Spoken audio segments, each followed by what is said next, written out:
Well, there are over 2 million unplanned pregnancies every year, and it can be very frightening for a young mother and the father, but it doesn't have to be that way. Many parents don't know where to turn or what options are available to them. Joining us this morning is a very special guest who is here to talk about the important choice of adoption and a wonderful organization called Lifetime Adoption that helps parents every step of the way and beyond. Please welcome Mardie Caldwell, author of So I Was Thinking About Adoption. Mardie, welcome to the show. Thank you so much for having me. And you are indeed an expert on adoption, but what exactly is Lifetime Adoption? Well, it's an organization that I started many, many years ago to really help birth parents and adoptive parents come together for the good of a child so they could find a way, if they're interested in adoption, to put it together in a very different way that has been from years ago. That means choosing the type of adoption they want, whether they want open or semi-open adoption. So Lifetime really facilitates the adoption between birth parents interested in adoption and adoptive parents that want to become parents through adoption. All right, so you were talking about open adoptions, and I think, you know, some people may look at that as a little bit of a touchy area. Yes. Because once they adopt, they're afraid that if they do an open adoption, then what's going to happen? Then perhaps the birth parents may want that child back. Right. What exactly is an open adoption? Well, open adoption can be many different things, anywhere from having just letters and photographs, and now with the internet they can have a private website where they can post photographs, and the birth mom can have a password. And so it can be just letters and photographs or even ongoing contact or phone calls. Really depends on the type of adoption that adoptive parents want and birth parents want. Not to be fearful of it, because a lot of times open adoption is really good for children. What services are you able to provide, and how do these services benefit all parties involved? Well, the services that we provide through the Lifetime Adoption, and this is important to me because I'm an adoptive mom myself, and I wanted to provide services that we felt women needed, which is going to have stabilization so they can get stabilized, get counseling, really think out their options and what they want to do.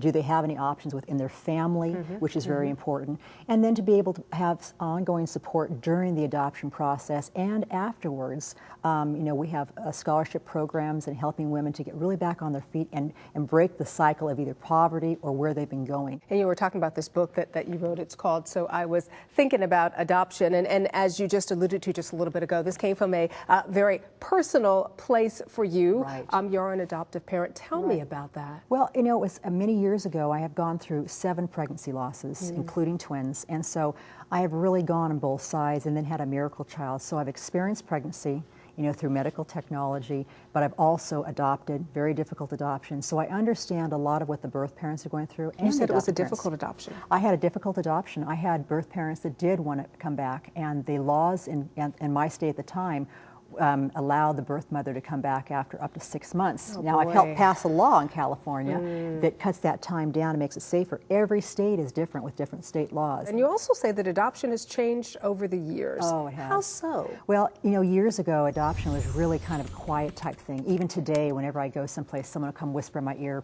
you know, we adopted, or I placed a child, or I'm an adoptee. So I think what's happening now is adoption becoming very familiar. 3 out of 5 people are touched by adoption. So when we, just here in the studio today, speaking to people that know people that are adopted, it was amazing.